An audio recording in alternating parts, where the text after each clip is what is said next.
in fact, Christian historians too, and they don't use it for that reason. So we're left with just the Gospels and the epistles. Now, the Gospels, of course, were written a generation or two after the events that they portray, and it's very easy to see how stories can adapt over that kind of time. One thing that we have to be careful of is to ensure that we are providing a sufficient level of justification for the severity of the claim. Now, if I were trying to prove a simple historical claim that that Jesus Christ existed, for instance, it probably wouldn't take too much. It would take as much as trying to prove that Socrates existed or that Julius Caesar existed. But we're not just talking about a normal historical claim. We're talking about something far more extraordinary than that. And I'd like to ask you what it would take to convince you, just as I've been asked what it would take to convince me. What would it take to convince you that somebody had risen from the dead? And I think that it takes more than what we are presented with this evening. Okay, so let's go, Josh. Extraordinary claims require extraordinary evidence. What are your thoughts here? I think it's a very interesting kind of argument, and perhaps the best way to look at it is perhaps from a more scientific lens, because I think when we look at science, it's not necessarily the case that we see, extraordinary claims require extraordinary evidence. It's sufficient claims require sufficient evidence. But, well, what exactly does it mean? Because if you look at kind of a prior probabilistic kind of calculi, or you realize that probability is not reduced to this mere lens of, this is just a prior probabilistic or Bayesian kind of understanding. Because if you turn to things like evolution, the existence of human sentient life, you could say that the prior probability of it is almost close to zero. You can look at any of the discussions of anthropic principles, both from theists and atheists alike. You see the probability is almost zero.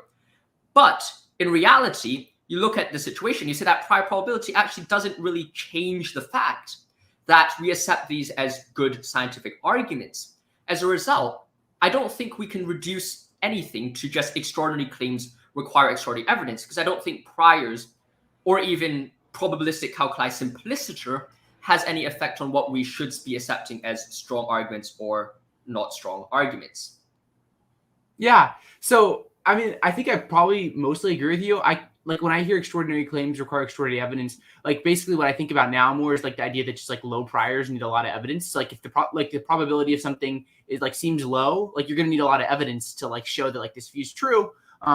Which is interesting because like I was literally just reflecting, like listening to this clip, which I hadn't before, like in prep for this, like on like say like the Big Bang, like we have all of like space time condensed into like this hot dense state and expands out of this like singularity, and it's like, well, what's the prior probability of that happening? And it's like, it can't be very high. Like there's nothing like built into the hypothesis of like theism or atheism that says like that's the way the world is going to be. But like we all believe that that's what happened. So like we have to like deal with that. So it's just like, to me, it's like, okay, well, yeah, there's going to be low priors, but if we have good evidence, then like, yeah, we should still accept the claims, like just like we accept like the Big Bang or something like that. And then we look at things like, say, like if God exists and creates the universe, well, like, and then there's like some reason he creates like morally valuable beings like you and me, like, well, maybe there's going to be some reason why like he's going to like want to like reveal himself to the world. And that's going to like raise like the priors of like religiously significant claims, such as like the resurrection, or I'm fine with that being applied to like the Book of Mormon or Islam or whatever. So there's just some things there where I'm like, sure, but like, I don't see that as like the end point. Like just saying extraordinary claims require extraordinary evidence. This isn't extraordinary evidence, so we should just like move on. But like more of like the beginning of like, well, like what evidence should we expect like if Jesus rose from the dead? So yeah.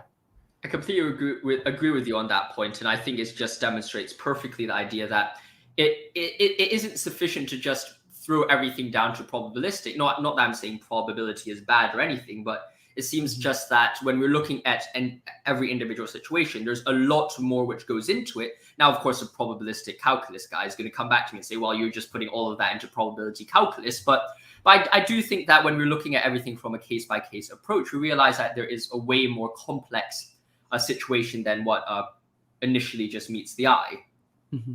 I wonder, like, so Alex is very critical. In the past, he's been very critical of young Earth creationists. So I wonder if like a young Earth creationist could run like a symmetrical argument, as Alex is making here. We're saying like, well, Alex, the prior probability of evolution is really low. Like, come on, man. Like, this is an extraordinary claim to say that through some sort of process, whether it's random or like there's some sort of thing going on with like convergence or whatnot, like the prior probability is super low, Alex. So we're going to need some extraordinary evidence to show that evolution is true. And I just don't see that. So I'm going to just like not believe in evolution. Like, it seems like to me, like if we're just going to stop there, like the potentially like you're going to open all kinds of doors to believe all kinds of like just like very like odd things if you kind of just stop at this point. So yeah, I completely agree with your analysis. Wow, you're so kind to me, Josh. You need to like destroy me one of these days. Okay, let's keep on going.